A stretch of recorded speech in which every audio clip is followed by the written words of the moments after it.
Hey everybody, Ms. Dietrich here, helping you on Lesson 11, which is on Factoring Expressions from Module 4 of the Engage New York. A term that might be new to you that I'm going to try to help you understand is the idea of expanding a term, which I have highlighted here. And we're going to use this example. Now the directions, which I don't have included here, but they wanted us to use distributive property to rewrite the expression 6x plus 9y, and we're going to put something on the space.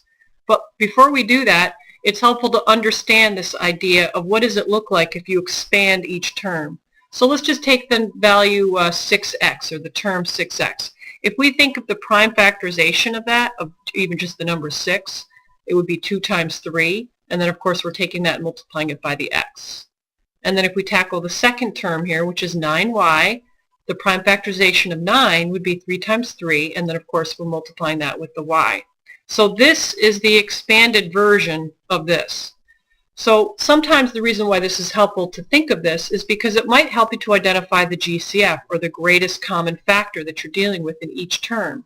So if we look closely here, we can see we have a common factor of a 3 and a common factor of a 3. So the GCF is 3. Now when you're writing it using distributive property, you're going to write that outside the parentheses. And then you're going to say to yourself, 3 times what is 6, and it would be 2, and in this case 2x, plus, and then you're going to say to yourself 3 times what is 9, and it would be 3, and then of course you need it to be y, so it's going to be 3y. So let's kind of recap how we did this. We found the GCF of the coefficients, and that was 3.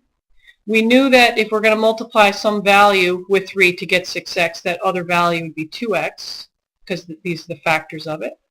And likewise, if you think, what's the other factor that you would multiply with 3 to get 9y, and that other factor would be 3y. So these two values are equal. Now let's apply that same thinking to another example. This one's a little bit more complex because a lot of people think, well, the GCF of 3 and 11 is 1, so now what do I do? Well, if we write them out as their separate factors, each add-in, so let's think about what 3c would look like. If we kind of think about the greatest common factor, we would have 3 times c, and if we take a look at 11c as its separate factors, that would be 11 times c. So what do they have in common? Well, let me highlight it for you. This and this are a common factor. So that's what we're going to put on the outside of the parentheses when we're using distributive property to come up with an equivalent expression. So now you have to say to yourself, well, what would I multiply with c to get 3c? And of course the answer is 3, and then we have a plus sign. And then you would say to yourself, well, c times what equals 11c? And you can see here that that would be 11. These two expressions are equal. This is the applying distributive property to generate an equivalent expression. All right, so let's look at another example here.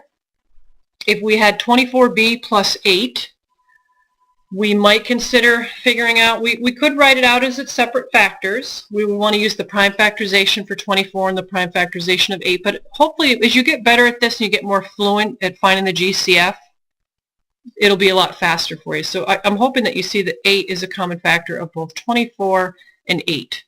So we could factor that out to figure that out, because we know 24 is equal to 2 times 2 times 2 times 3 times b, and we know 8 is just simply 2 times 2 times 2. And if we look at our common factors here, we have common 2, we have a common 2, and another common 2, and another common 2. So if we multiply 2 times 2 times 2, we get 8. All right, so that's going to be the number on the outside of the parentheses. 8 times what is 24b? Well, wouldn't that be 3b? And then we have a plus sign here. By the way, if you had a subtraction sign, you would just make this a subtraction sign instead of an addition sign. And then you say to yourself, well, what do I need over here to get that to be 8? And wouldn't that just be 1?